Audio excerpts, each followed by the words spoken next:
के हृदय मंदिर में भगवान विराजमान है। जी। देवी श्री मैत्री अनंत सरस्वती जी, ब्रह्मानंद आश्रम, कुरुक्षेत्र। राधा राधा। राधे राधे महाराज जी, आपके चरणों में शत शत नमन। महाराज जी, 2004 से 2009 तक सुमिरन और स्वाध्याय चरम सीमा पर था। आनंद भी बहुत था, परंतु प्रतिकूलता आने पर वो अवस्था खो गई। वो अब लौटेगी, इसी प्रतीक्षा में तड़प रही हूँ। क्या वो लौटेगी महाराज जी? मार्गदर्शन। था में संशय था नहीं, वो है, इस पे टिकना चाहिए, इसीलिए वो चला गया, क्योंकि उससे बढ़कर कुछ लगा। सत्य समझना, साधना में साधक की जो चूक होती है, एक तरफ लक्ष्य, दूसरी तरफ त्रिभुवन का सुख है, त्रिभुवन का धर्म कर्म है। अगर लक्ष्य भूला, उससे बड़ा कुछ हुआ, तो साधना में बाधा पड़ जाएगी। अब आप खोज लीजिए इसी को, एक तरफ लक्ष्य है और एक तरफ पूरा त्रिभुवन है। त्रिभुवन की राज्य लक्ष्मी देने पर भी जो अपने आराध्य देव को आधे क्षण के लिए भी ना भूले, उसे महाभागवत उपासक कहते हैं।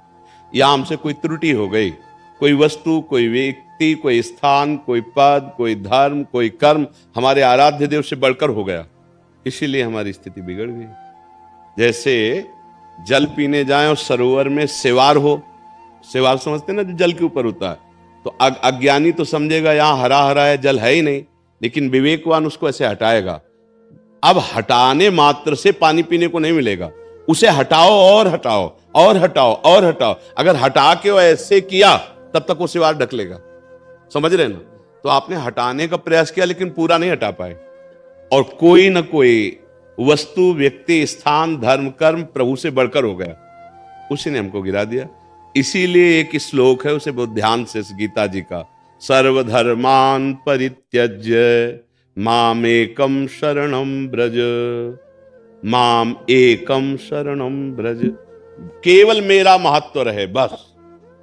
जिस कर्म से, जिस धर्म से, जिस योग से, जिस ज्ञान से भगवत विस्मरण हो जाए, तो गोस्वामी जी कहते, जोग कुजोग ज्ञान अज्ञानु, जहां नहीं राम प्रेम परधानु, सो सब धर्म करम जरी जाऊ, जहां न राम पद पंकज भाऊ, सब साधन कर यह फल सुंदर, प्रभु पद पंकज प्रीति निरंतर, प्रभु पद पंकज प्रीति निरंतर।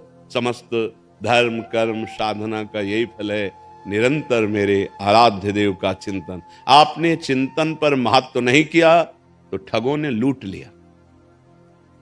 अब विवेकवान हो, आपको पता चला मेरी थैली से माल चुरा लिया गया, अब फिर समेटो और उन ठगों पर नजर रखो। कहीं बाहर नहीं, अपने अंदर ही, घर के अंदर ही चोर बसे हुए हैं। हमारे अंदर ये जो षट विकार हैं, जो राग है, द्वेष है, जो मान प्रतिष्ठा की चाह है, या किसी भी तरह की साधना का आम है, ये चोर हैं, वो चुरा लेते, हम जान नहीं पाते। और परम चतुर शिरोमणि यदि गुरुदेव की आज्ञा पर है, तो इन चोरों को प्रवेश ही नहीं मिल सकता। ये भी बात समझ लो। हम कहीं न कहीं उनकी आज्ञा का अवहेलनात्मक गेट खोल दिया। अब ये चोर हमारी तिजोरी से चिंतन चुरा ले गए। ये खास बात समझनी है। अगर आज्ञा पर हैं, लक्ष्मण रेखा के अंदर हैं, तो रावण चोरी नहीं कर सकता। अगर लक्ष्मण रेखा के पार हो गए तो फिर चुरा ले जाएगा। ये नाना प्रकार की दोष वृत्तियां जब तक समूल नष्ट नहीं हो जाती, तब तक साधक को हर समय सावधान रहना है। कहा हनुमंत विपत्ति प्रभु सोई, जब तो सुमिरन भजन। क्या विपत्ति? यही चोर मार देंगे, कहीं न कहीं फंसा देंगे, कहीं न कहीं आंतरिक वृत्ति हमारी लुट गई। इसीलिए से साधु, साधक, उपासक सावधान रहता है। कहीं हमारी वृत्ति प्रभु के सिवा और कहीं महत्व तो नहीं कर रही। प्रभु से बढ़कर हमारी दृष्टि में कोई नहीं है। और अगर ऐसा है तो कभी था शब्द नहीं आ सकता है, यही शब्द रहेगा। बड़ी कृपा है और उस कृपा का रसास्वादन प्रतिपल उपासक ले रहा है। हमसे चूक हो गई तो था में पहुंच गए, है को भूल गए। जो है उसको हम कैसे भूल गए? हम उसके आशिक हैं, हम उसके भक्त हैं, हम उसके उपासक कैसे भूल गए? क्या कामी कभी कामिनी का चिंतन छोड़ सकता है? क्या लोभी कभी धन का चिंतन छोड़ सकता है? ऐसे ही भक्त क्या कभी भगवान का चिंतन छोड़ सकता है? ज्ञानी कभी आत्मस्वरूप का विस्मरण कर सकता है? तो इसका मतलब हमसे चूक हो गई, उसको सुधारा जाए। अभी मानव देह है, सुधर सकता है। छूट गया मुश्किल हो जाएगा पक्का। अभी है, हर गलती हर चूक सुधारने का अवसर है। और ये छूट गया तो फिर साधन बनेगा नहीं ना। ये छूट गया तो जितना बंधा हुआ छूटा वही इतना ही बंधा रहेगा। हर योनि में वो बंधन युक्त होता चला जाए। अभी जितना गांठ सुलझा लो, पूरी छोड़ लो, मुक्त हो जाओ। यद्यपि मृषा पर छूटति कठिलाई।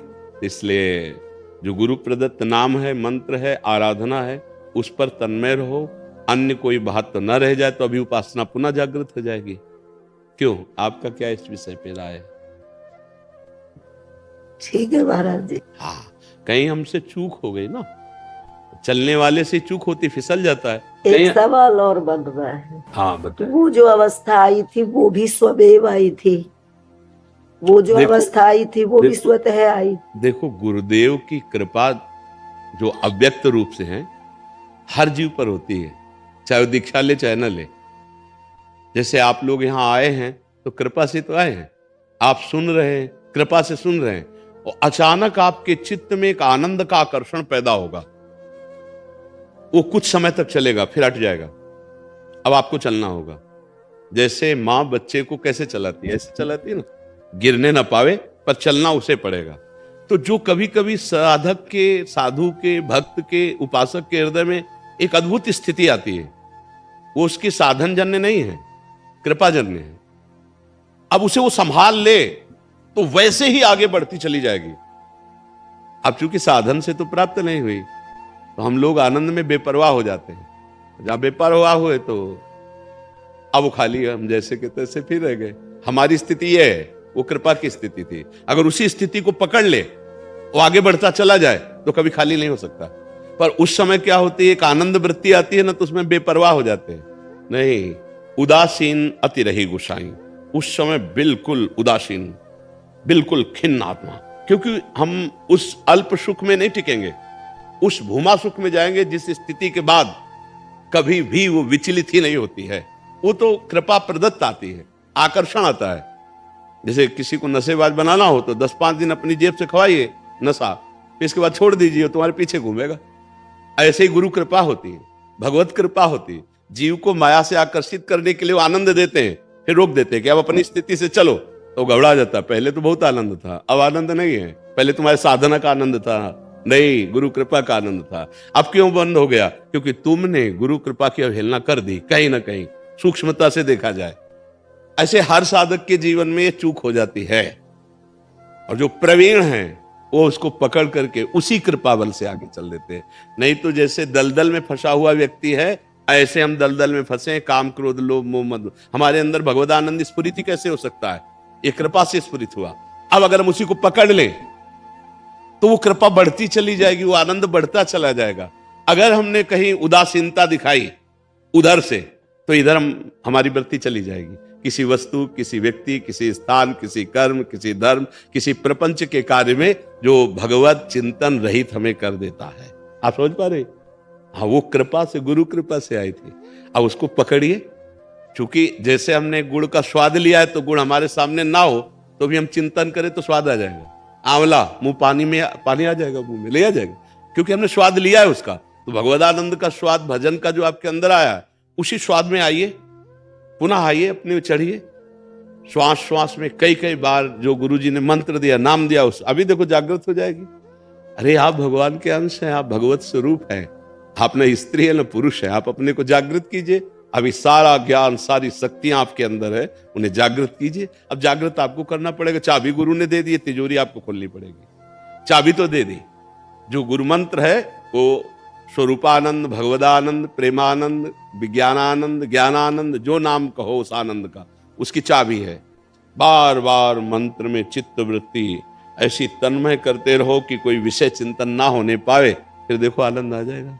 ज्ञानियों की शिरोमणि है हनुमान जी, तभी कह रहे हैं का हनुमंत विपत्ति प्रभु सोई, जब तो सुमिरन भजन। आपका सुमिरन भजन गया कि विपत्ति में फंस जाएंगे। क्या फंस जाए? कोई न कोई नाम रूप, कोई न कोई माया का ऐसा प्रपंच जो हमारे चिंतन का विषय बन जाएगा और हमारे आराध्य, हमारे इष्ट, हमारा लक्ष्य चिंतन भ्रष्ट हो जाएगा, चिंतन रहित हो जाएगा। जी पंकज जी राजस्थान से। जी गुरु जी। गुरुदेव भगवान आप